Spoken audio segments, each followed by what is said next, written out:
Yeah. Okay.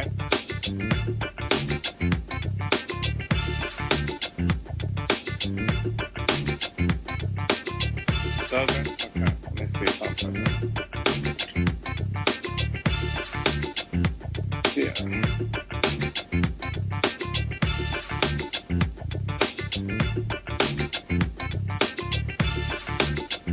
Okay. How's that?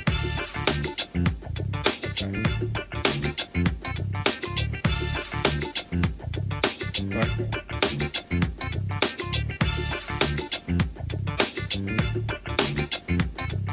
How's that? I'm good.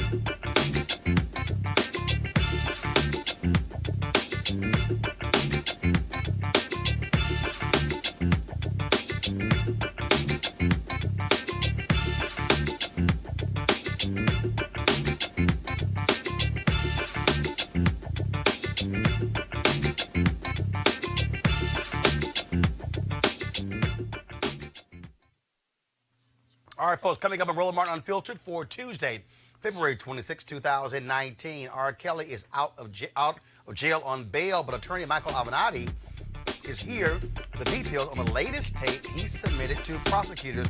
He says that tape has another underage girl R. Kelly's having sex with. We'll also be joined by Kenyette Barnes, co-chair of Meet R. Kelly Movement. She has some thoughts about the big picture regarding sexual violence in the black community. In 2013, the Supreme Court gutted the Voting Rights Act of 1965. Today, the Democrats who control the House took the first step towards restoring and protecting the Voting Rights Act. Congresswoman Terry Sewell of Alabama lays out why we need this now. The race-based gerrymandering in North Carolina was so bad, a local judge said the resulting elected legislature was unconstitutional and voided a voter ID amendment they put on November's ballot. We'll talk to the head of the North Carolina NAACP, the Reverend Dr. T. Anthony Spearman. Senate Majority Leader Mitch McConnell finally speaks up about election fraud in North Carolina's 9th Congressional District, except he calls it voter fraud. But then he also forgot it was his own party who was behind it. Yes, I guess we're going to take little old Mitch to school to explain to him the difference. The NAACP has a new way to support them and maybe make some money in the process. We'll tell you about this new fund that they actually launched on Wall Street today. And I was on Fox Business News today with Charles Payne debating a conservative, DeRoy Murdoch, about reparations. Poor DeRoy. You might want to actually read a history book to understand American history and black history. It's time to bring the funk on Roland Martin Unfiltered. Let's go. He's got it. Whatever the biz, he's on it. Whatever it is, he's got the scoop. I don't know. The find. And when it breaks, he's right on time and it's rolling.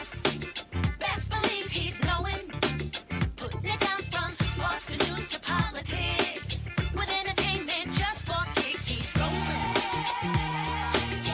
It's on go, roll, y'all. It's Roland Martin, yeah. Rolling with Roland now. He's funk, he's fresh, he's real, the best, you know he's Roland Martin now.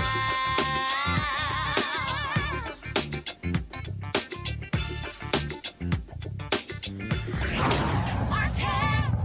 All right, folks, R. Kelly is out of jail. A woman from the Chicago suburbs listing herself as a friend of R. Kelly posted the $100,000 that was needed for Kelly's $1 million bail. He got out late last night. This is video of him being escorted out of jail by his attorney.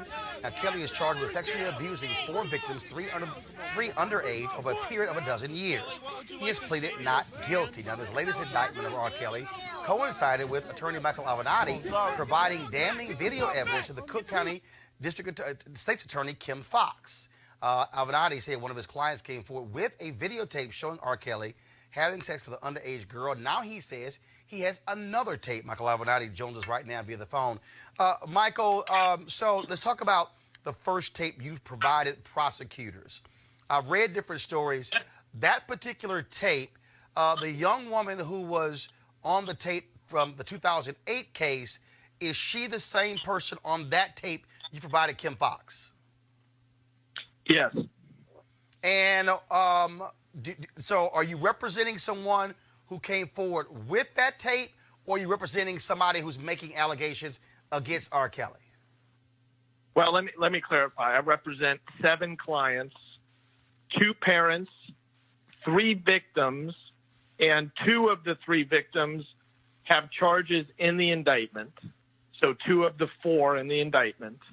And then 2 whistleblowers, individuals that were close to R. Kelly, and I'm now representing as it relates to them cooperating with authorities. Did these folks come to you as a result of the Lifetime documentary, that the 6-part series that aired, or have they come to you prior to the documentary being aired?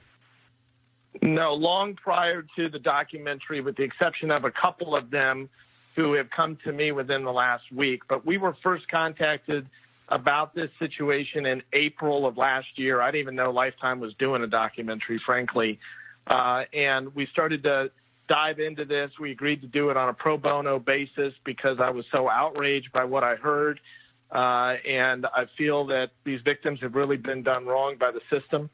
So we began this investigation, which we did very quietly around the country. We put a lot of time into this thing, and we didn't disclose anything about it until the time was right, which was earlier this month. And you now say you provided the state's attorney another video, provided them yesterday, that has some pretty damning language on that video, correct?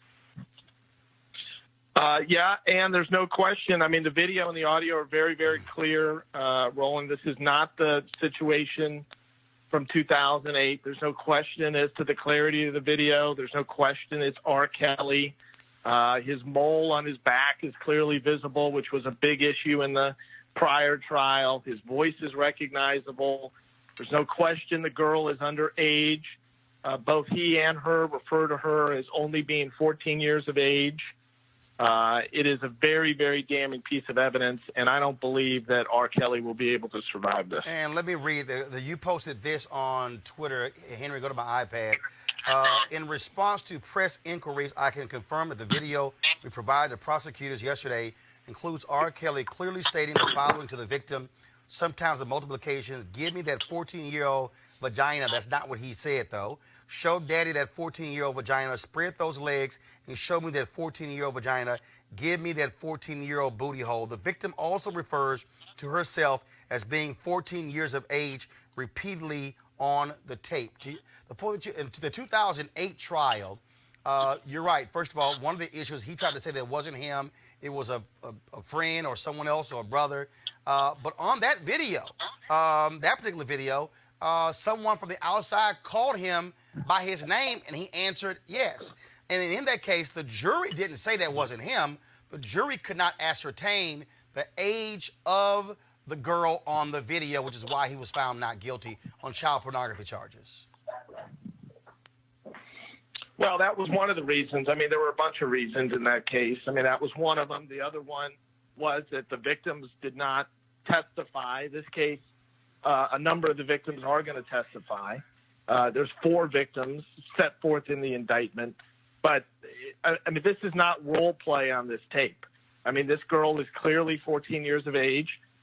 She states it. He states it multiple times.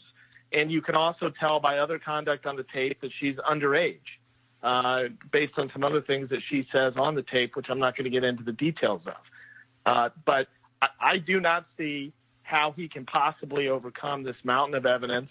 And finally, after 28 years of sexually abusing and assaulting young African-American girls underage, he is finally going to face justice. And it's not a day too soon in my book. You said earlier that you're representing a couple of people who used to be close to him or in his camp. Are those the folks who provided this video? And are you going to submit other videos to Kim Fox? Well, we've located a third video, or we've come to know of a third video, which we're trying to locate. And then if we're able to, we're going to promptly turn that over. I'm not at liberty to discuss where exactly we got the first 2 videos. But like I said, this has been a lengthy investigation. It's taken a lot of time and a lot of effort, but it's paid some dividends. All right, Michael Avenatti, we certainly appreciate you joining us here on the show. Thanks a lot. All right, folks, after R. Kelly got out of jail last night, he quickly went to a McDonald's in the River North section of Chicago. Here's video that folks took at that McDonald's of R. Kelly in that particular restaurant. And so there were individuals there who he signed autographs, also took photos with them. When it was over, he actually went to a cigar bar in Chicago as well. Now, we also have details in terms of the woman who actually bailed him out of jail, and that is, of course, she signed the slip. She signed the particular slip. Her name is Valencia Love. Owns several different restaurants. They're in a suburb of Chicago, and she also owns a daycare center as well. And so she, in talking with different folks, she said that she bailed him out because they are friends, and that he's out. He does. She said that he has a right to be innocent until proven guilty. And when I was sitting here watching, I was on social media earlier, and I was looking at the video at the McDonald's, also looking at, of course, talking about the woman who bailed him out. I saw these tweets from Kenyette Tisha Barnes, who, of course, is one of the co-founders of the Mute R. Kelly movement. And she said, R. Kelly going to McDonald's doesn't surprise me. People bailing him out of jail doesn't surprise me. People playing his music and dancing on the hood of cars at the McDonald's doesn't surprise me. We have a pathological apathy regarding sexual violence in the black community. She joins us right now. Kenyette, glad to have you back on Roland Martin Unfiltered. It's great to be back. How are you? Doing good, doing good. So, first of all, I got to get your reaction. I've already seen some people reacting. They said that there's no way in the world they would be having their child at a daycare of where somebody who owned it bailed out R. Kelly. And the others said they're shocked that a woman came forward, a 47-year-old woman came forward to bail out R. Kelly. Your thoughts? I have so many that are swirling around in my head, but I agree with those who believe that Miss Love's the audacity to own a daycare center and to then subsequently bail out a sexual predator is reprehensible. I mean, the cognitive dissonance must be given her whiplash. So I do agree with those individuals, definitely. It's inappropriate. And when you talk about the folks, the reaction to R. Kelly going to the McDonald's, there were some people who went in, got autographs. There were people who were cheering him on, saying, "We love you, R. Kelly," playing his music there. Did not sit too well with you. Not at all. So there's a couple of things. I mean, when we only have a 3% conviction rate in the United States for sexual violence, sexual crimes anyway, and over 200,000 untested rape kits in the United States, it really speaks and it tells us that we don't take sexual crimes seriously. So let's deconstruct that further into the black community.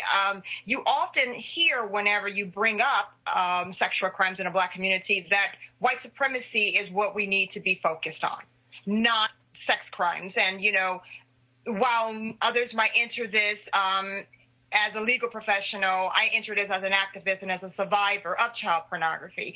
And to be totally honest with you, this is something that happens in the black community all the time. And black girls are not believed. They are not protected. We live in a culture where there is apathy around sexual violence in the black community. And I think I made that pretty clear in that tweet. And one of the things that's interesting, I talk about the woman who bailed out R. Kelly, Valencia Love.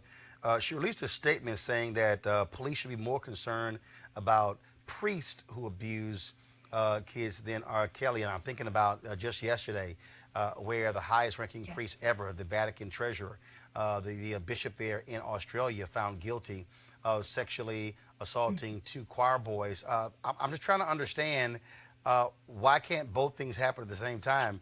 If someone in this country, entertainer or not, is having sex with underage girls, I don't understand why the Chicago police can't do that job and target priests who are assaulting kids. I agree 100%. If you listen to the whataboutisms, as I often say, you would think that we only have one investigator in the United States. We have the capacity and the bandwidth within our law enforcement world to actually focus on several things at once, including the over 30-year sexual predatory history of Robert Sylvester Kelly. And again, when you think about, for African Americans, when you look at radio stations still playing his music, there are people who say, look, he's been found not guilty, he's not being convicted, so therefore, why should I stop listening to his music? Why should I get rid of my playlist? Why should stations stop playing it? Your response when you hear that from black folks? Neither was George Zimmerman, but the last time I checked, there were hundreds of thousands of people marching in the streets around the country when he was acquitted. Because we understand we have a culture, we have a history where white supremacy does sometimes go unchecked. Let's relate that to sexual violence. In the black community, sexual violence goes unchecked. Most survivors of sexual violence don't even bring their accusers to justice. When they go forth and talk about it, they're told to shut up, that they shouldn't talk about it because it brings shame upon the family, shame upon the community. We have generational trauma when it comes to having sexual predators in our own families. Every Thanksgiving dinner, Roland, many black women are forced to sit down, hold hands, pray, and eat turkey with their predators. Tell me we don't have a problem about sexual violence in our community, and I can bring you the receipts. All right, then. Well, Kenyette, we surely appreciate it. Thanks a lot. And we'll, of course, be covering this story, and then we'll see if Michael Avenatti has another tape to drop on Kim Foxx and the Cook County State's Attorney's Office in the R. Kelly case. Thanks a bunch. Thank you for having me. All right, folks, let's now come here to D.C., Capitol Hill, where today Democrats introduced H.R. 4, which is focused on restoring the Voting Rights Act, which was gutted in the 2013 Shelby County versus Holder Supreme Court decision, which really what it got rid of was the pre-clearance and oversight of the Department of Justice. And the moment that happened in 2013, Republicans across the country immediately rushed to enact voter ID laws and other forms of laws to deal with the issue of voting. Some of them were later struck down.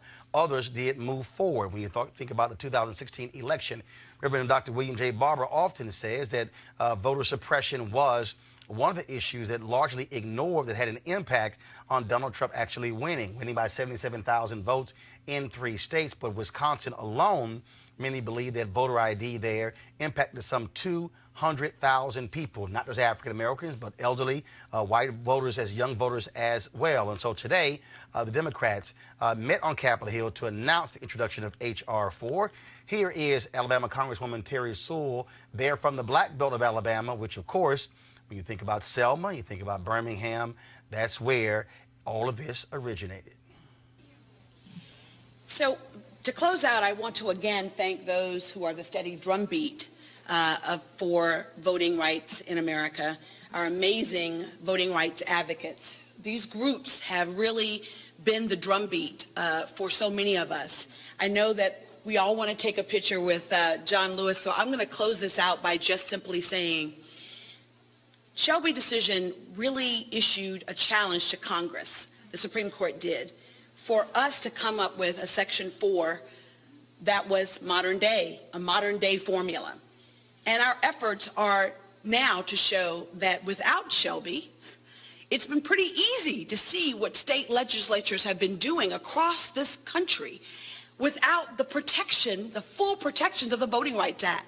They have been suppressing the right to vote in the name of fraud, voter fraud, in the name of not having enough resources. They're closing down polling locations. In the name of ostensibly making it fundamentally easier to vote, they are indeed making it harder to vote. So we stand together today, and we introduce, along with 200 plus members of the House today, the Voting Rights Advancement Act. I am very proud and want to acknowledge my great staff who came up with these great buttons and all the wonderful work that we're all doing, but this is just a drumbeat. This legislation, in order to become law, must pass the Senate, the House, the Senate, and be signed by a president. And currently, we have an environment that's hostile to doing what we can do to make it easier for people to vote. We have to acknowledge that too many states have gone unchecked. That's why we have court decisions like that in North Carolina that said that they had crafted a law, a state law, with precision, surgical precision, that was done to exclude African Americans. And in the state of Texas, they're still battling. So I think it's so important that we all acknowledge that there is a problem and that we're here to fix it. We believe that the Voting Rights Advancement Act is that fresh start. It's a 25-year look back, not to the days of 1960, not to the days of the 40s, but 1994 going forward. And we're going to look to see those states that have been egregious actors. I want to thank all of those who have participated in today's presser, and onward and upward. We're on our way to Selma this weekend, and we look forward to continuing to press for the voices of the excluded, because after all, that's what Restore the Vote stands for. We're restoring the vote, the voices of the excluded. Thank you all. And of course, you heard there Congresswoman Terry Sewell mention going to Selma this weekend is the anniversary of Bloody Sunday there in Selma. I'll be there this weekend as well, hosting and moderating several events. One of the folks who was there in 1965, of course, was Congressman John Lewis at the time. He was a young man leading with the Student Nonviolent Coordinating Committee. He also spoke at today's news conference. Here we go to my iPad. Here's what Congressman John Lewis had to say.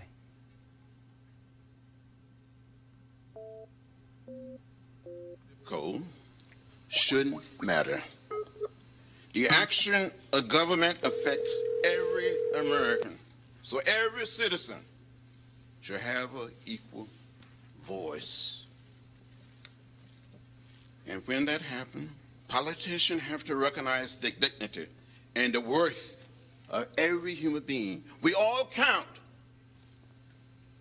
It doesn't matter whether you're black or white, Latino, Asian American, or Native American. We're one people, we're one family.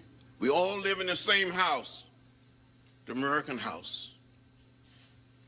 And there are forces in America today trying to take us back to another time and to another period. We've come too far and made too much progress to go back. Let's bring in our panelist, Chris Metzler. He joins us via Skype, of course, a conservative strategist and author of Divided We Stand, The Search for America's Soul. We have in studio Monique Presley, legal analyst and crisis manager. And next to her, of course, is Malik Abdul, Republican political consultant. And joining us, first time, Dr. Niambi Carter, assistant professor in the Howard University Department of Political Science. We'll be sure try not to haze you here on the show. So let's start here. In fact, I'm going to start with two black Republicans first, Chris, and I'm going to start with Malik. So, Chris, to me, this is if we go back after the Shelby Holder decision, you had Congressman Sensenbrenner of Wisconsin who introduced a bill to restore the VRA. Republicans pretty much ignored it. Only about a dozen or so signed on as co-sponsors. In the next session, the number was even lower. But the reality is it's been Republicans who have, after this decision, who rush to pass lots of what have been described as onerous voter suppression laws. Why won't the GOP stand with Democrats when it comes to this to protect the sanctity and the right to vote? Well, let me give you the argument, and then I'll give you my analysis of that argument. The argument essentially is that the issue of voting is something that should be decided by the state. Now, that's the argument. Does that argument hold water? I don't think so. I think that, in fact, we really have to look at having Republicans endorse this move to reenact the Voting Rights Act. And look, I keep making the point, Malik, Republicans they rush to pass these laws, and as long as Republicans keep standing in the way of folks voting, black folks are not even going to remotely consider voting for them. Well, that's one of the reasons. I've been on record saying that, of course, I support efforts to restore any rights. I don't support voter suppression. I think one of the things that we can take from this, if we listen to the representative, we listen to Representative Sewell, she said something that was really true when she mentioned that I think it was the court said that Congress needs to come up with something, that Congress needs to act. And in 6 years they haven't. Well, no, I'm not. Republicans made no effort to deal with it. I'm not arguing that Congress hasn't acted. I'm actually referring to what Congresswoman Sewell is talking about when she says that Congress has to act. Now, what that looks like at the end, I don't know. I haven't looked at all the details of the proposal that the Democrats are putting forward, but I support any efforts to, whether it's restore voting rights or, make any sort of adjustments to people being able to vote or, any side of suppression efforts. I don't agree with it. I do wish that the Republican Party, unfortunately, this is one of those issues that has become purely political when it should not be. When we're talking about rights, when we're talking about whether it's the voting rights or LGBT rights or any of those things, when we're talking about that, it shouldn't be political. But unfortunately, we live in a time where those things. So if you're the left, you're supposed to think this. If you're on the right, you're supposed to think that. Dr. Carter, bottom line is this here: Republicans are not going to support this, and you already have Senator Mitch McConnell, who is standing on the floor of the United States Senate, opining about election fraud and saying, the reason this thing happened in North Carolina is because Democrats wouldn't back voter ID. I'm going to play this video later. But he wouldn't say jack that it was actually a Republican, Mark Harris, who actually was the one involved in election fraud. And he ignored the advice of his own son, a U.S. attorney, saying, don't do it.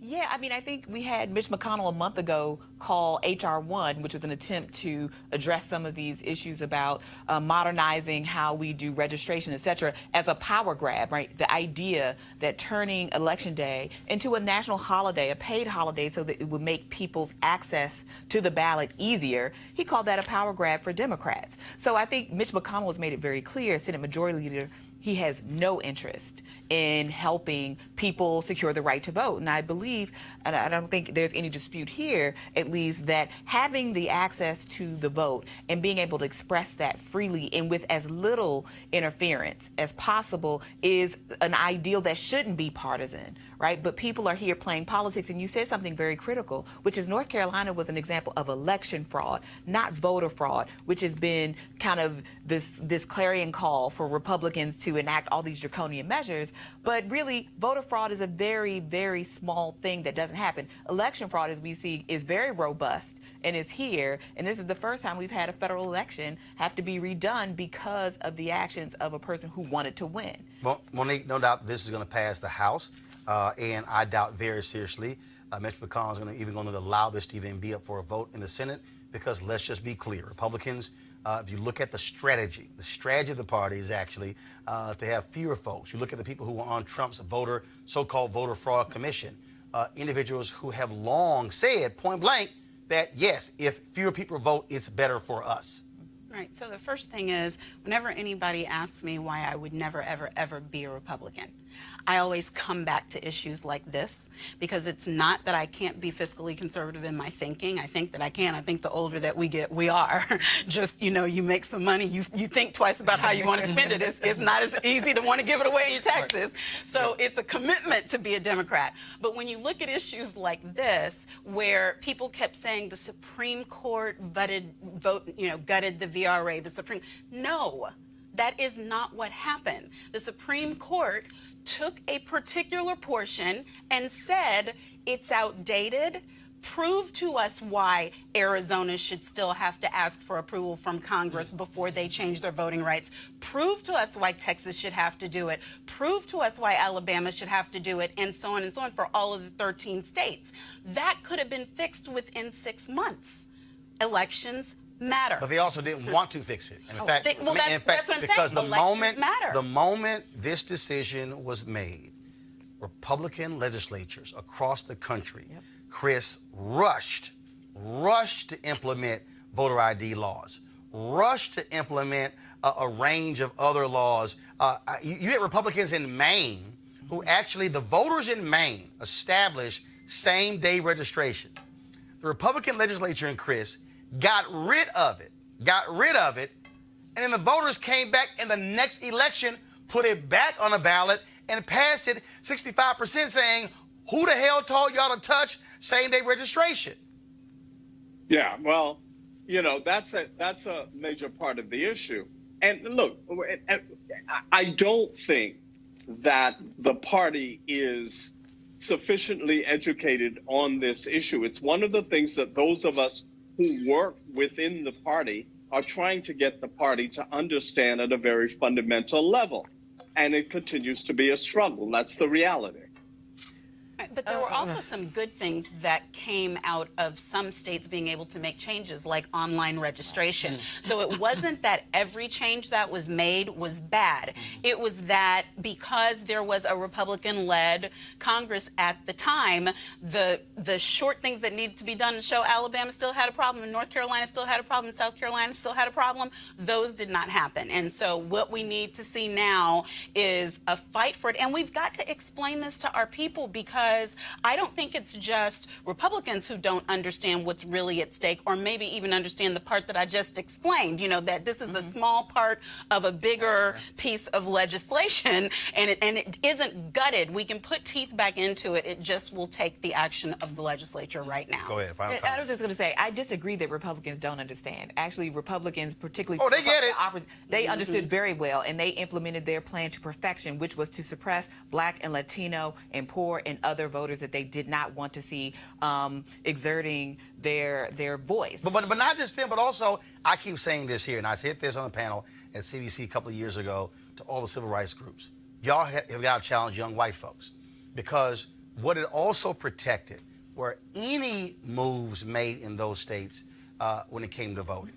There was a clerk in Wisconsin who was on record as saying she purposely moved an early voting location off of a college campus because too many young people had voted Democrat in the previous election. And what was happening is Republicans all across the country, what they were doing was they were actually taking voting locations and sending them out to far places that had small parking lots. So when you drove up, you were like, damn, it's a long line. You got frustrated. You saw in North Carolina, the most, to me, Alabama of the 21st century, where they literally said, I mean, look, and they have documentation, when do Black people vote early? 70+% voted during the first week. So they stripped early voting many places the first week to only one location in many counties. I was in Ohio in 2016, in Cuyahoga County, where Cleveland is. There was one early voting location before the election. You had to go downtown. I mean, so their whole deal was, we're going to make it as hard for people as possible to vote. And then we saw the response there. And so, again, I can't wait to see what the reaction is going to be when this bill gets passed. And I can't wait to hear what Republicans in the House are going to say, Malik, and then what excuses they're going to offer. But again, this is one where it's a no-brainer.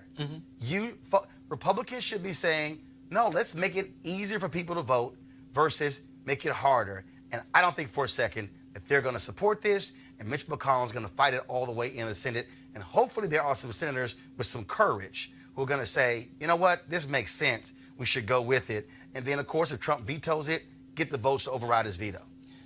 Yeah, I mean, you know, that I don't disagree, but I think it still goes back to what I said as far as where we are in the climate. You know, there are a lot of things that both parties should support. Just in principle, there are a lot of things that the parties should support. But I think we're at a time where everything is so politically toxic that you will find people where it's good legislation. Well, voting ain't politically toxic. Well, unfortunately, this is where we are. You know, it's only politically toxic because, look, but it's one of many things. Well, yeah, but they want to win. One of a number of things. They want to win, and then when they saw what happened in 2008, they said, oh, hell no, we are not going to have that coalition again, which is why Republicans in North Carolina were so dastardly with what they did. We're going to talk about that in just a second. Let's go to a break right now. Roland Martin Unfiltered. Back in a moment.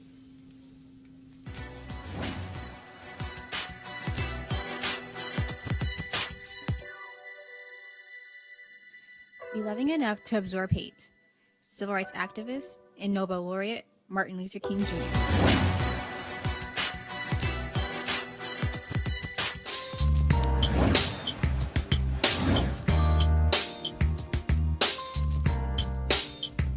folks, HBC-You Giving Day School, Johnson C. Smith University, founded in 1867, located in Charlotte, North Carolina. Of course, notable graduates, Earl Manigault, Obie Patterson, Frederick C. Branch, Eva Clayton, Don Pullen, Gary Siplin, and many, many more. To support Johnson Smith, go to jcsu.edu, jcsu.edu. All right, folks, calling all HBCU alumni, students, and leaders. Enter the Ford Motor Company HBCU Mobility Challenge and win $25,000 for your school. Building on their long-term support of HBCUs, Ford is looking to improve mobility in HBCU communities through innovative solutions. The winning program will receive a grant of up to $25,000 to implement the proposal. Now, the deadline is to apply is March 31st, 2019. Go to FGB.Life for more information to apply. FGB.Life for more information to apply.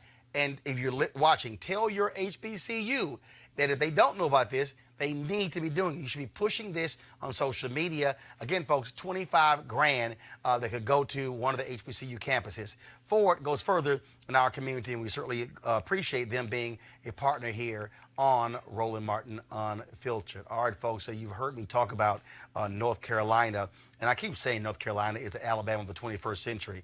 Well, guess what? We now have what's going on here now, where a judge there has thrown out a couple of laws that the legislature had put forward. You talk about just utterly ridiculous what they did in North Carolina. A state judge ruled that the makeup the state legislature was unconstitutional, okay, due to racial gerrymandering. Now, Wake County Superior Court Judge Brian Collins threw out a voter ID amendment that the legislature had put before voters in 2018. Now, again, let me explain to you. The Republicans in North Carolina rushed to put this on because the numbers didn't lie. They were about to lose their veto-proof majority. That's exactly what happened. Remember, this is the same North Carolina GOP who wanted to change the rules there to take most of the power of the state Supreme Court and move it to a lower court because the Democrats control the state Supreme Court. Democrats now control the state Supreme Court 6-1. Republicans ain't happy. Here's what the judge wrote in this decision. An illegally constituted General Assembly does not represent the people of North Carolina and is therefore not empowered to pass legislation that would amend the state's constitution. Joining us right now is Reverend Dr. T. Anthony Spearman, president of North Carolina NAACP. Reverend Spearman, glad to have you here. You and Democracy North Carolina, Repairs of the Breach, Reverend Barber, y'all have been fighting North Carolina over this. And what people don't understand, y'all have been ground zero for Republican efforts to stop folks from being able to vote and passing these onerous laws. Roland, yes, thank you so much for the opportunity to be on your program this evening. And we are very, very excited here in the state of North Carolina that Judge Collins has come forth with the decision that he's come forth with. We believe that he has demonstrated a courageous willingness to break out of the mold of what I call judicial imprudence, of citing existing improprieties and hamster wheeling them back to legislators to amend. And he set a precedent in place of naming the General Assembly for exactly what they are, and that is illegal and unconstitutional. We have been shouting this since about 2012 at least, and we're so grateful that a judge has stepped forward and has come up with the kind of language that we think is necessary for us to begin beating this voter suppression here in the state of North Carolina. Reverend Spearman, NAACP again has been on the front lines on this very issue, and when you look at why Republicans were doing this, they were afraid that they no longer would have the power to be able to override the veto of a Democratic governor. And so I don't think people outside North Carolina really understand the hell y'all have been going through for the past several years in North Carolina. Yep, 7 years. And I agree that people do not understand. And last night was a case in point. Last night, Governor Cooper made his State of the State address, and afterwards the response that came forth from Phil Berger who is the head of the Senate there, he just said some things and went off script, actually, referring to this case because they're so afraid of what may happen. As you stated earlier, the Supreme Court is, leans toward the liberal side now, and we're not sure what's going to happen with the appellate court should they take this to appeal. We know we believe that they're probably going to appeal the case, but they're just uncertain at this point and continue to run scared because they know that their day is numbered. What do you want folks to do next? What do you want the folks who are watching, who are listening? What do you want them to do to help you guys to combat what you're dealing with in North Carolina? I want them to continue to watch closely because that, coupled along with what happened in Congressional District 9, as was stated earlier, election fraud is certainly prevalent here in the state of North Carolina, as well as voter fraud is prevalent. And I say that because I also happen to be a person who is a Board of Elections member here in Guilford County and saw firsthand some of the things that are being done at A&T's University. And so these young people are the suppression of their vote. I just need people to wake up and start looking at things and widening the lens of this voter suppression that's going on in our midst, because that's exactly what's going on. And if we continue to just marginalize it, we're not going to be able to see what needs to be seen. We have to begin to put a broader frame and frame the problem of voter suppression in a wider way. All right, Reverend. So that's what I would say to the people. Just widen the lens of this voter suppression that's going on. All right, Reverend T. Anthony Spearman, President, North Carolina NAACP. We appreciate it. Thanks a lot. Thank you, Roland. Oh, y'all going to love this one. Republicans depend on voter suppression to keep winning elections. So check this out, okay? So in North Carolina, the North Carolina 9th Congressional District, they do not have a member of Congress as we speak. Why? Because they, of course, had this contested election, which we now know after a series of hearings, they have ordered a new election. Mark Harris, who was the Republican who was running, this dude was so foul that he happily employed a person who was actually grabbing the ballots and they were throwing them out. Now, here's what's unbelievable. You had more Democrats who requested absentee ballots. Yet when the results were counted, Republicans were winning absentee ballots like 70-30. Huh? Now we know what this guy was pretty much doing was filling some of the ballots out, tossing them out. And isn't this the party that always talks about throwing folks in jail for voter fraud? You got a black woman in Texas who was sent to jail in a Republican county, Tarrant County, for 5 years, violating probation because she voted. Here is a guy who wanted to represent them in Congress who now says he's not going to run in the new election for health reasons. I got to go to my panel here before I play this soundbite. Malik, what the hell's wrong with your party in North Carolina 9th District? Well, I can't make excuses for anything that, you just talked about. Should Mark Harris be prosecuted? If it's a prosecutable crime, then absolutely. Chris Metzler, should Mark Harris be prosecuted for what he has done in that district? I mean, his own son, a U.S. attorney, testified he told his dad not to hire this dude, and his dad ignored him. I'm going to go back to a chant from the last election, lock him up. Simple as that. Doc, I mean, this Simple. is, when you look at this, the hearings were amazing, and Republicans were making excuses. North Carolina GOP was first saying, no, certify the election. They're like, no, let's actually have a hearing. And it was all this drama. Then when they actually had it, you had undeniable election fraud. I mean, I lived in North Carolina for a long time, so this is the same North Carolina it's always been. And so I think what we saw a situation that was just so foul that Republicans couldn't say. Even they were like, yeah, damn. This is too bad. Damn. And this is something that he should actually go to jail for. I mean, he went after a person and hired a person that he knew had done this before. So this kind of ballot harvesting that they were doing, they knew this was happening. And we don't even know how many other elections they were doing this in. Exactly. And so that's the part that I think really concerns all of us, is that this one was so bad that they couldn't look away, but how many others were passable to them? Because there are a lot of counties, a lot of districts in North Carolina that are in and around the country that are probably in the very same situation. If I had to have a segment, Monique, called This Motherfucker,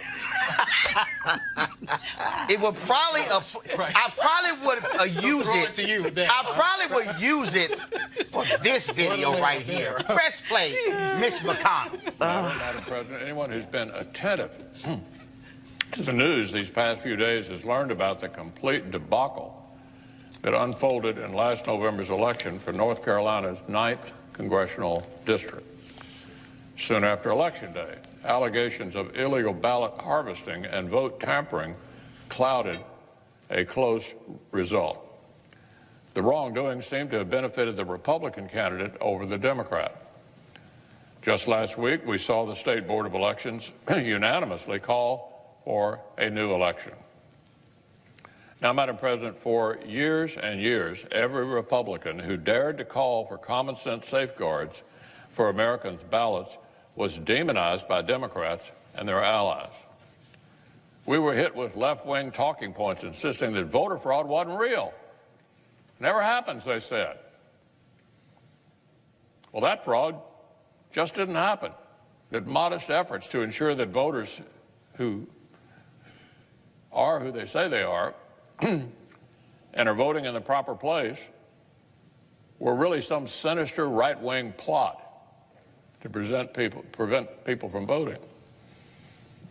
So now, as you might expect, now that an incident of very real voter fraud has become national news and the Republican candidate seems to have benefited, these long-standing Democratic talking points have been really quiet.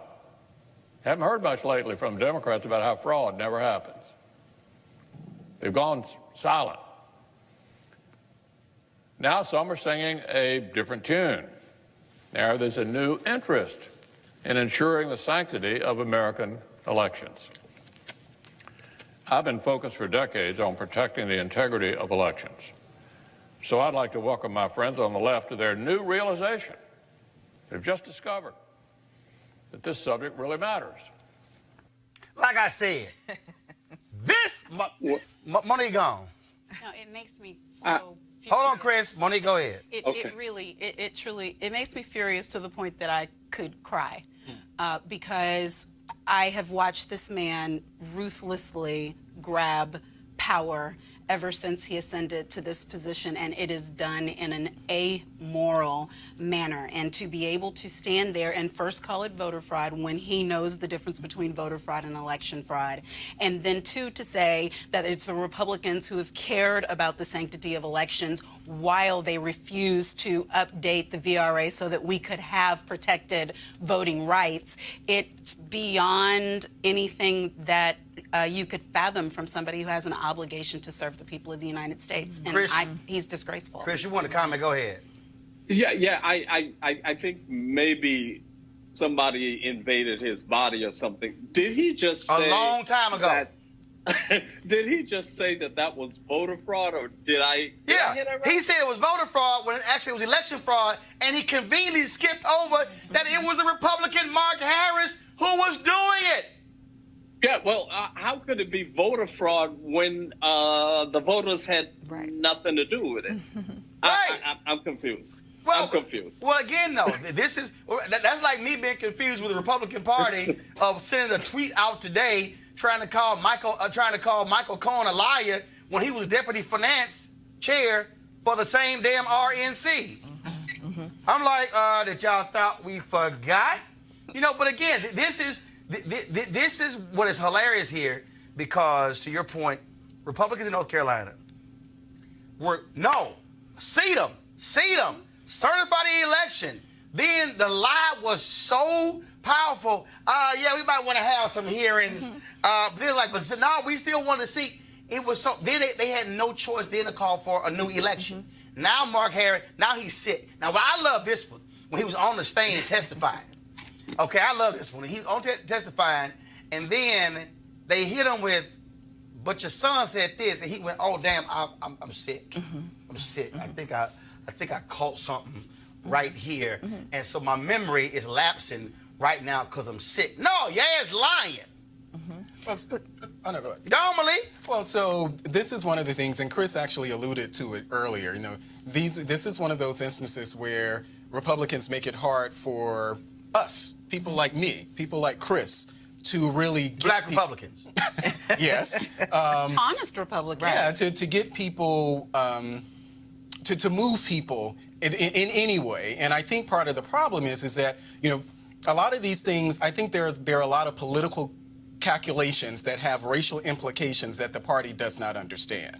So they do things because they say, well, they're Democrats, so we're going to do these things. We're going to, push for these sort of policies, not understanding the racial implications. And so for us, we have to explain to them, okay, well, these are the racial implications, and they may not see that. I think it actually makes it difficult for us. I'm not going to say that all of this is intentional, with the intent to be racist or whatever the case may be. That element is definitely there, but I think a lot of these things are politically motivated, and because so many blacks are Democrats, it ends up becoming racial. Bottom line is, Doc, they were sitting here trying to steal the damn election. Exactly. And they got busted, and now they got egg on their face, and now what it has done is it has exposed the voter operation they had there. The fallacy. They were sitting here trying to steal multiple elections. And again, and the other problem is you got the punk-ass U.S. attorney there in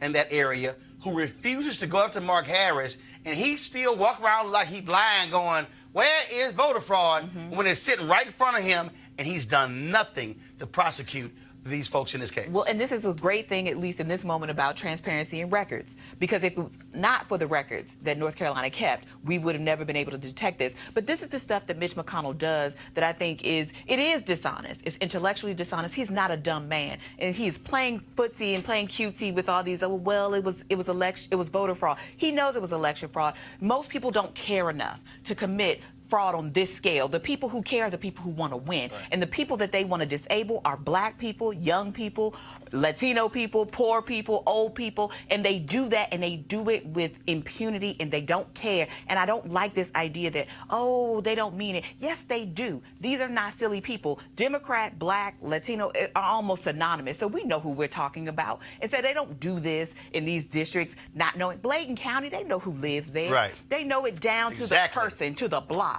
These people have an enormous amount of information that they are marshaling. Now, do they want to be able to hold on to black Republicans and hurt black Democrats at the same time? Yes. The problem is they cut their knees off because there are lots of black folks who would have sympathy with the party, but they cannot have sympathy with racists and people who want to say things like, we're not sure, because this is an illiberal, not democratic action that they're taking, but calling it protection of democracy. And it's the exact opposite of that, and it's to cut off any kind of conversation as you were talking about. It is manipulating people so that we can sort of forestall all of the consequences that should come from this. One of them being going to jail, paying fines, and all this other stuff. And it's not just Harris. It's everybody that enabled him. It's those people who signed those ballots. It's those people who didn't turn them in and threw them away. All of that is illegal, and we know it, and they know it. Can I get a witness? All right, y'all. Earlier today, I was on Fox Business. And Charles Payne has his show on Fox Business. And so I got a call, and they said, hey, we're going to talk about Democrats and reparations. I'm going, all right, we can have that conversation. And so DeRoy Murdoch, a brother, he writes for National Review Online. They said that he was going to be opposite with me. Y'all could figure out how this conversation was going to go down. But let's go. Just in case you missed it, press play. Some 2020 Democratic candidates are touting their support for reparations for slavery. Kamala Harris, Elizabeth Warren, and Julian Castro have all gotten on board with the idea. But before we all jump on the bandwagon, let's take a look at what the actual cost could be using those Pickford payouts to black farmers under the Obama administration. Of course, they were discriminated against by the USDA. Each were given $50,000. It was awarded to over 33,000 farmers or their heirs. So if we apply that same model right now to every black American and people of multicultural who say they have black descendants, then we're talking about $2.5 trillion. Joining me now to debate, Fox News contributor DeRoy Murdoch and hashtag Roland Martin, unfiltered host Roland Martin. Roland, let me start with you. I'm kind of surprised that 3 Democratic candidates have jumped on board with this as a central issue already. What do you make of it? Well, first, we make the mistake by trying to automatically jump to the cost as to understanding why you're even having the conversation. When you talk about this year commemorating the 400th anniversary of 21 Africans arriving in Virginia in 1619, you have to look at American history to understand that it goes back to General Sherman and Special Order 15, 40 acres and a mule that was rescinded after Lincoln was killed. There was an effort to distribute land to freed slaves that was never passed by Congress. This nation it has always used the free labor of African Americans to build the country, but has never dealt with the reality of preventing black folks from being a part of the economic system in this country. Those are facts. Roy? Well, here's a fact. Slavery ended 154 years ago. It's been a long, long time since we had slavery in this country. And you have people who've come to this country, let's say the great wave of immigrants who came around in 1890, 1900. I think they're going to be really shocked and disgusted if this thing goes through. And you have people who may have come from Poland or Russia or Ireland, and they suddenly have got to pay money to the progeny of people who have not been enslaved for 150-odd years. And you have people like my family. I'm black, but my family came to the United States in 1962. My parents are from Costa Rica. Do I get a check? We had no role in American slavery. What do you say? This is going to be the most divisive. One second, Roland, I'll let you in, but I do want to ask, what do you say to the folks who say it just wasn't when slavery ended, though? The Jim Crow laws. There you go. And all the things that came after that stopped black people from being able to enter into the U.S. economy like everyone else? I think a lot of what we did to address that involved things like the Great Society, many of these public assistance programs. Most of those were launched right about the same time as the 64 Civil Rights Act, and many of those things were done in a sense of trying to get people sort of in a better state economically. Roland, Charles, are you concerned, Roland, about what DeRoy said, potential pushback from white folks in America saying, hey, I never owned a slave, and I don't know anyone who's ever been a slave. Well, again, though, this is the problem when you have American history. And look, DeRoy actually said it. He doesn't even fully understand American history. The Great Compromise of 1877 ushered in Jim Crow. You had 92 years of Jim Crow. You talked about the Pickford. Actually, it did not end. Allow me, this book, Dr. King, Where Do We Go From Here? Chaos or Community, where he talked about the issue, the practical cost of change for the nation up to this point has been cheap. He talked in this book where he talked about how even in 1967, 90% of the laws that were passed had not even been implemented. Here's the issue you're dealing with, Charles. You talk about the Pickford decision, the USDA discriminating against African Americans. The federal government's own housing policies, it was law discriminating against African Americans. The Fair Housing Act wasn't even passed until 1968, only because King got killed. So forget, you could talk about slavery. There are African Americans today who were impacted by federal housing laws, and we know most wealth in America is a result of inheritance and also through housing. And so, DeRoy, do you deny that reality? Look, it's been 51 years since the 68 Fair Housing Act. Okay, that's half a century. You want total incredible acrimony and racial strife and tension like we've never seen before. You make white folks who had nothing to do with slavery give money to black folks. You keep saying slavery, but you can't ignore Jim Crow. Including people, I'm somewhat prosperous, as is Charles. Do we get checks as well? Do we give a check to Ken Chenault, who is the CEO of American Express? He doesn't need that money. I think we should put our efforts and our money into school choice, into things that help little poor black kids learn and get prepared so they can succeed in our society. Charles, not create a formula for total racial chaos and mayhem. Charles, this is the mistake. Awful, destructive policy idea that last word, demolish any kind of civility. Speaking of destructive, you still have the people who built Black Wall Street in Tulsa, where the Oklahoma's apologized, but it's not paid for the damage. You look at Rosewood in Florida. We have facts where you have African Americans. Do you think every black person in America would be entitled to pay? One second. Here's the piece. In order for you to before you get to the cost, you need to study what the issue is first to understand that. And unfortunately, America has denied these realities. Do you think every black person in America should get paid? What needs to happen is, you, as Castro said, supporting a bill that John Conyers submitted for a number of years. You need to study the issue first before you get to that. You can't deal with D unless you deal with A. Yeah, you're pushing collective guilt. No. I'm pushing history. Social division. Shame on you. I'm pushing history. And you don't know black history. You don't even know American history. I suggest you actually study learn American history, read American history. I suggest you learn more. future of total mayhem, which I do not want to see. Let's leave it there. Disgusting idea. Passion on both sides. Charles, read this book. I'll read it. Dr. DeRoy, King, where do we Roland. go from here? You too, DeRoy. Thank you both very much. We'll be right back. Don't y'all love dumbasses who actually can't read? Monique, I think you want to comment.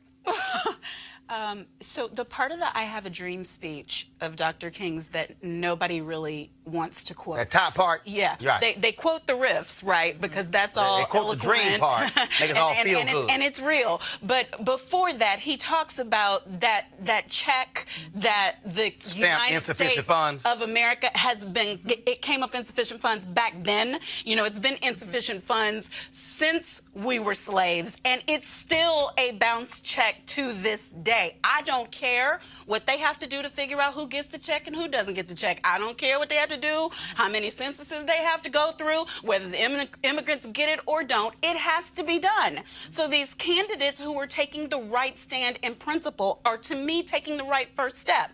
Now, how long it takes for all this to get figured out and how many Republican presidents we can survive and how many Republican legislatures before anything ever happens, I don't know. But this is very, very simple. Indians, Jewish people, how many others were given an opportunity for equality through transfer of property and or money? Chris, it has to be done. Chris, I interviewed, I gave a keynote speech to a group of black construction companies. It was here in D.C. And I met a sister who was from North Carolina. And she's a lawyer. And part of her job, Chris, was to go out and check companies to ensure they weren't front companies. So she was talking to the sons of the largest construction company in North Carolina. She says, how did y'all get y'all start? And Chris, what she said was, the son said, well, our dad was in the Army. And it was the end of World War II. And he said, you know what, I'm going to start a construction company. So they had some surplus equipment in the Army. And he said, hey, y'all mind if I take some of this equipment because, you know, war's over, we don't need it. And they were like, sure. They were white. So he takes this equipment, he goes and starts his construction company. And as we were talking, I said, you can't find me a black soldier who got a shovel. Not equipment, a shovel. So here's this white man who used government benefits, government property, to start his construction company. And so now his sons are second-generation owners of the largest multi-million-dollar construction company in North Carolina because they got government property.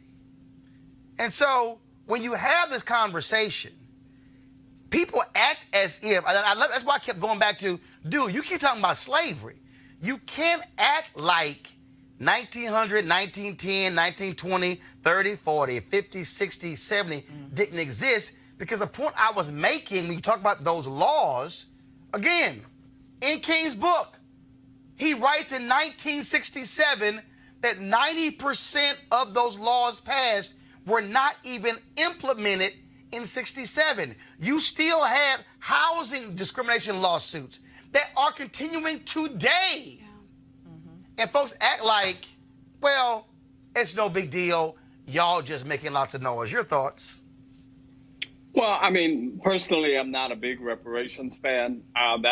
That's my view. But I think on the issue of reparations, what we really have to do is to educate people, not just on the end of slavery, but also on the effects and the lingering effects that helped move the needle forward. And I think that's a large part of the conversation. And in my experience, that's why a lot of people are simply ignoring it, because they're saying, well, slavery's over, without consideration of Jim Crow or any of those kinds of things. They're not taking a holistic view of it. And I think that frankly, is the challenge. Doc, the problem, again, that was the issue that I was having with DeRoy again. My deal is, look, it's some folks who are born here who know what the hell he's talking about. Right. Just because he's from Costa Rica. But when Chris talks about effects, and that's the piece that people, again, don't want to deal with. And that is, how did you arrive at this point? The point I'm making about housing is, if y'all want to get into a debate about, well, slavery, that's fine. But for the purpose of the discussion, I'm going to deal with Jim Crow. The reality is my parents were impacted by the inability of their parents from being able to purchase homes wherever they wanted to. We had clear and undeniable federal laws that kept black people from buying homes. White person over here could buy a home here, resell it at a much higher price. Black neighborhoods, a lot of the places they couldn't even own the homes there, and then the resale value was a joke. Black folks were greatly impacted by federal housing laws today. That's Jim Crow. That is what you also have to fix when you talk about, and what's the deal now? What's the black home ownership rate today? Not even 42%. And in our neighborhoods are systematically devalued, and that is in today's dollars. So we don't even have to go to Jim Crow. We can look right now at how insurance industries and the lending industry have bankrupted black communities and undervalued black communities. But I will take issue with one point in this sort of conversation about, well, what about white people and how they feel?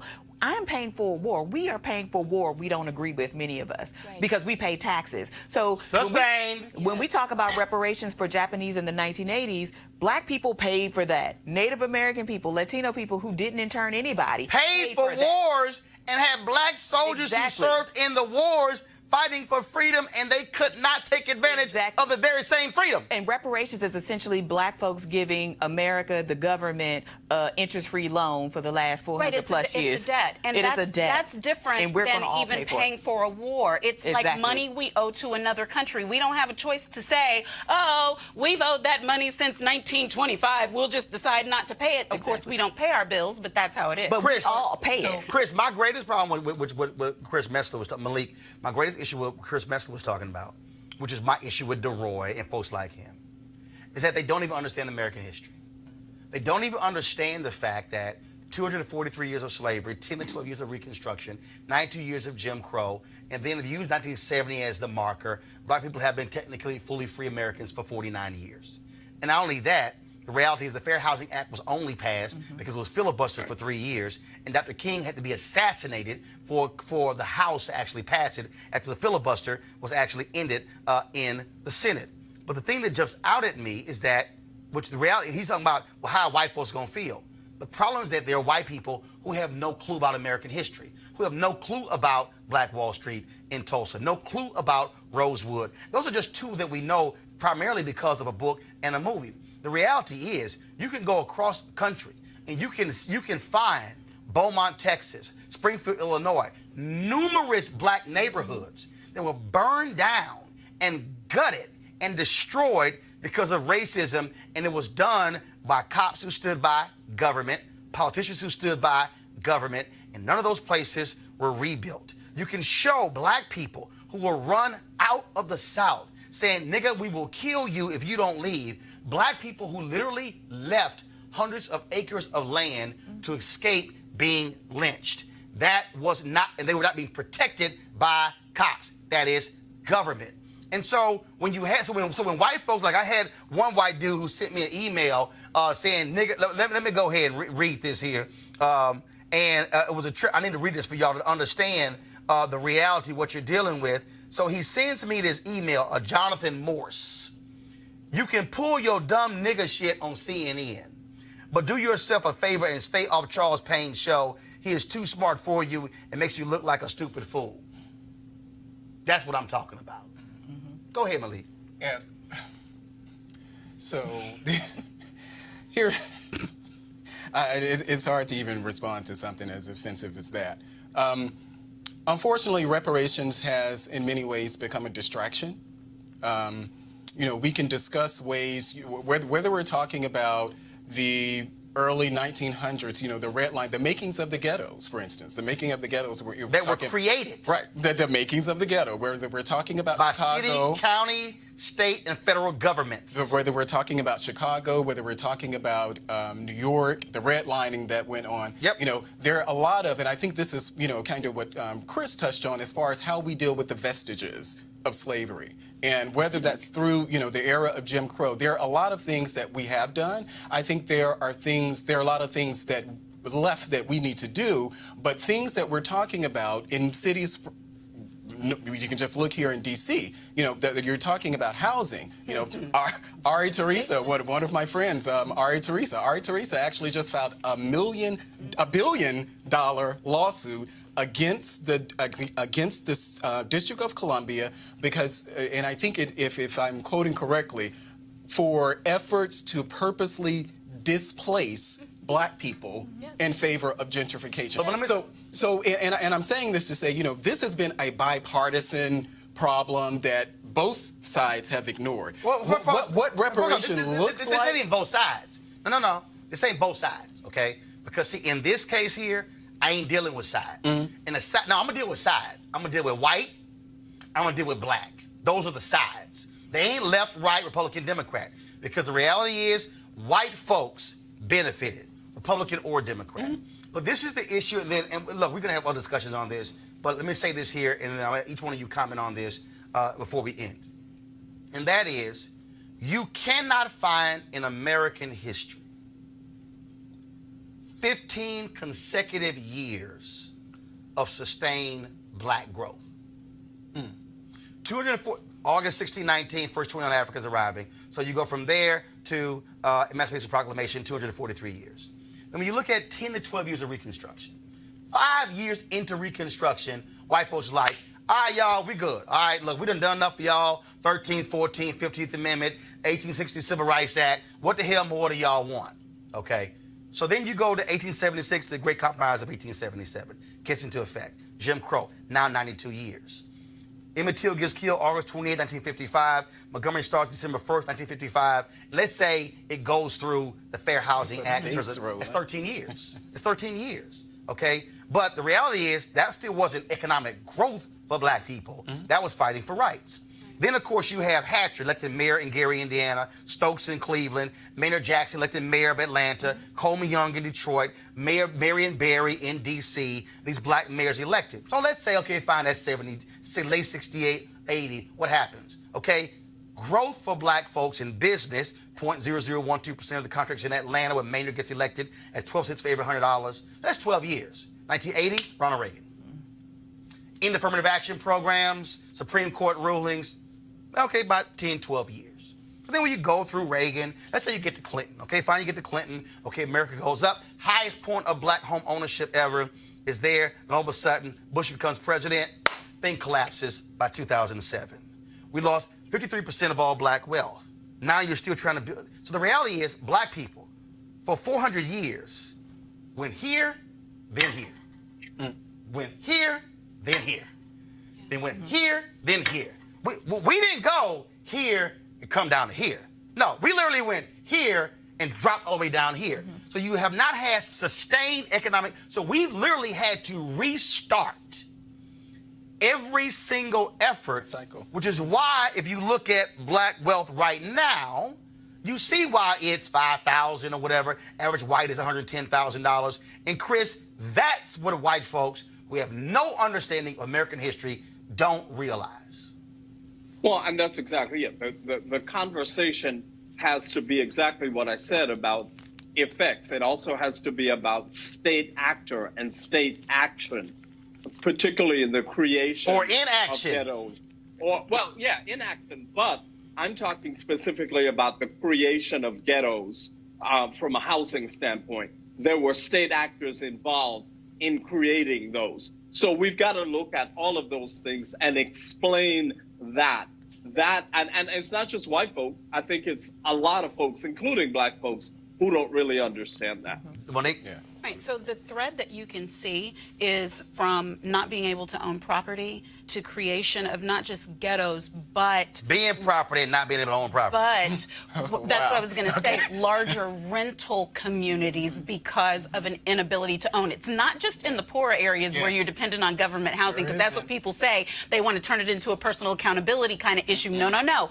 Because of the lack of ability to own the home, you're renting, and then comes gentrification. Then the rents were higher than the white folks who moved out. You get the rent higher, but then the rental properties and the ghettos convert to ownership property, right? We don't get and then we cannot stay on our own land. So if they're trying to figure out when the harm stopped, the harm has not stopped yet. And so it's just a question of how you quantify the worth of that harm. And just to mention, D.C. has I think it was 2017 at that point, D.C. had the largest income disparity in the nation.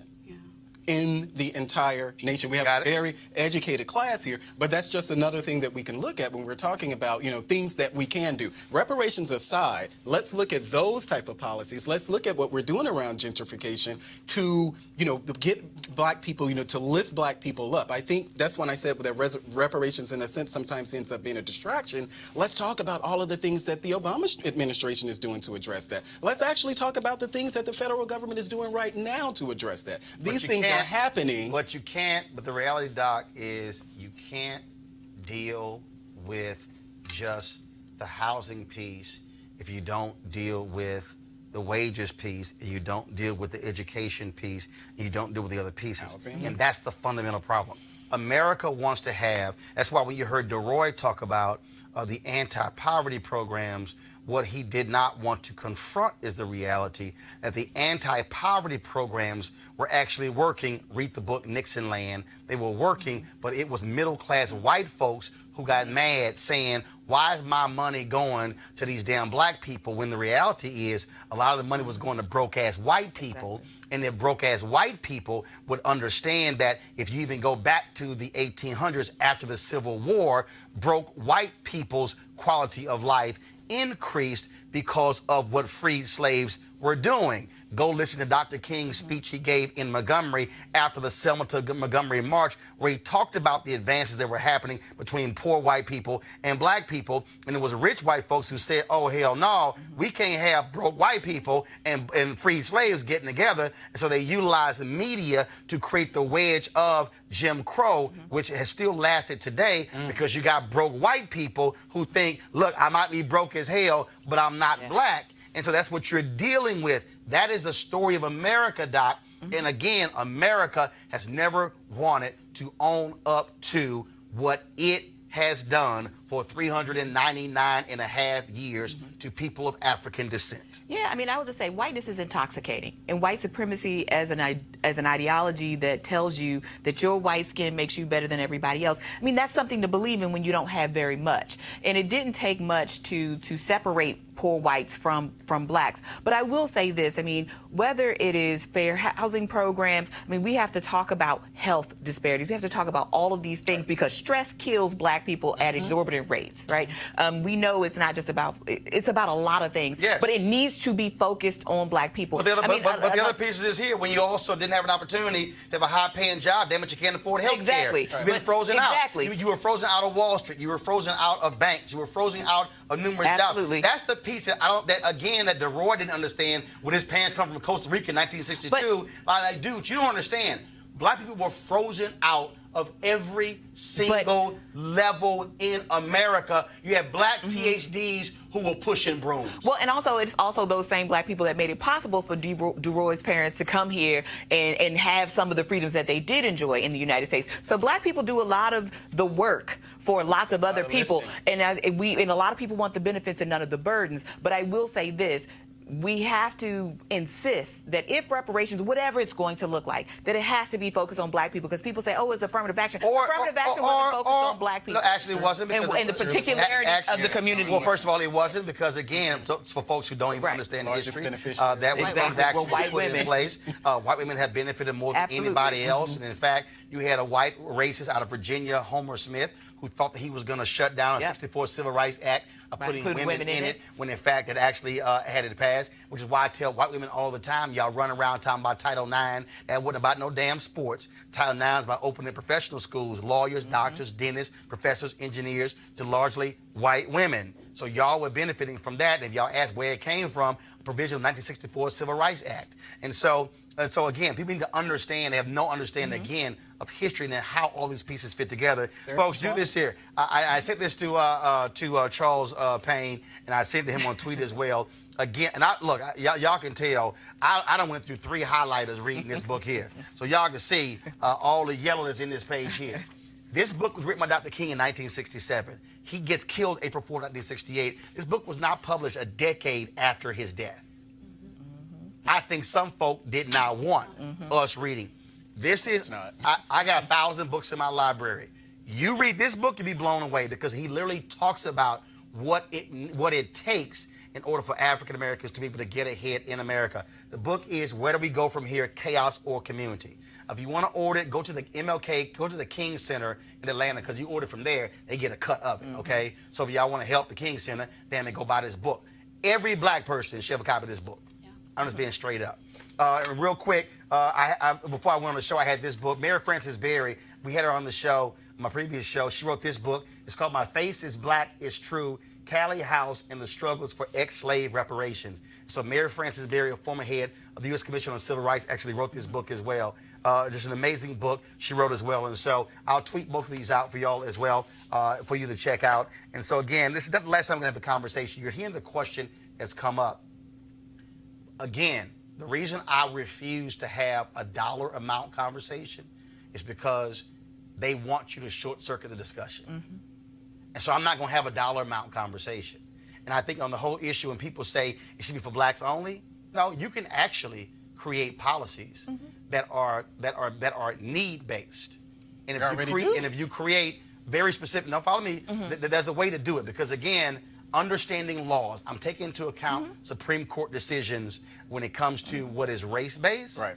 I also understand that when you create need-based, damn it, you're still talking about us in some cases. It's just understanding how this game is played. Y'all should look up the 1020, the Clyburn Amendment, where Congressman Clyburn says that any federal bill passed, 10% of the money goes to counties where 20% or more of the people have lived below the poverty line for at least 30 years. And Chris and Malik. And that's across the board. But here's the piece. 2/3 of those counties are in Republican districts. But Republicans don't want to deal with that because they don't want to deal with broke-ass white people. I'm just saying. Chris Metzler, I appreciate it. Thank you so very much. Y'all, let's see, Chris's new book. We're going to talk about it later. It's called Divided We Stand, The Search for America's Soul. And so we're going to do a one-on-one interview with you later about that.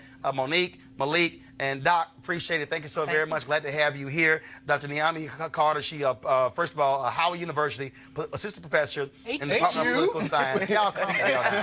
Okay, all right, Dr. Niambi Carter. Of course, there's some half the people in the control room saying, damn, y'all, we the real HU. It don't matter. I'm Texas A&M, so y'all can holler H all y'all want to. All right, y'all, here's a piece. The conversation that we have here in Roland Martin Unfiltered, you ain't seeing elsewhere. And so that's why we want you to support. Go to RolandMartinUnfiltered.com. Join our Bring the Funk fan club. Every dollar you give via Cash App, via PayPal, via Square, goes to support this show. As I told you, this weekend, I'm going to be going to Selma for Bloody Sunday. We're going to be live streaming stuff Friday, Saturday, and Sunday. And so, again, that's what I guarantee y'all, CNN not going to be there. MSNBC's not going to be there. Fox News, ABC, CBS, NBC won't be there. We're going to be there. And so that's what your dollars go to support. And so we want y'all to, again, I would love to have 100 of you sign up today, join our Bring the Funk fan club. We're asking $50 each for you for the whole year. You can give monthly, you can give yearly, doesn't matter. We want you to support what we do because we must be in control of our own voice, our narrative, but also we got to fund our freedom. All right, folks, I will see you guys tomorrow. Holla!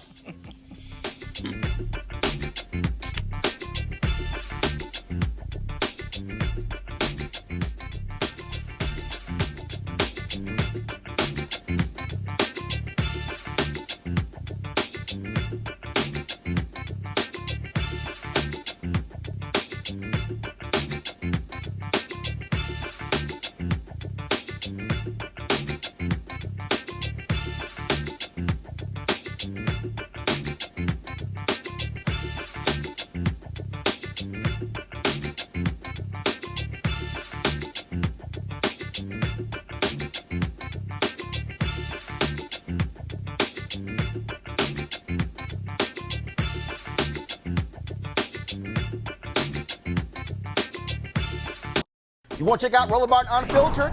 YouTube.com/Roland S. Martin. And subscribe to our YouTube channel. There's only one daily digital show out here that keeps it black and keep it real. It's Roland Martin Unfiltered. See that name right there? Roland Martin Unfiltered. Like, share, and subscribe to our YouTube channel. That's YouTube.com/Roland S. Martin. And don't forget to turn on your notifications so when we go live, you'll know it. You want to support Roland Martin Unfiltered? Be sure to join our Bring the Funk fan club. Every dollar that you give to us supports our daily digital show. There's only one daily digital show out here that keeps it black and keep it real as Roland Martin Unfiltered. Support the Roland Martin Unfiltered daily digital show by going to RolandMartinUnfiltered.com. Our goal is to get 20,000 of our fans contributing $50 each for the whole year. You can make this possible. RolandMartinUnfiltered.com. Hey fam, want to check out Roland Martin Unfiltered, the blackest show on all of digital, cable, and broadcast. Check out our audio podcast. There's only one daily digital show out here that keeps it black and keep it real as Roland Martin Unfiltered. Press play.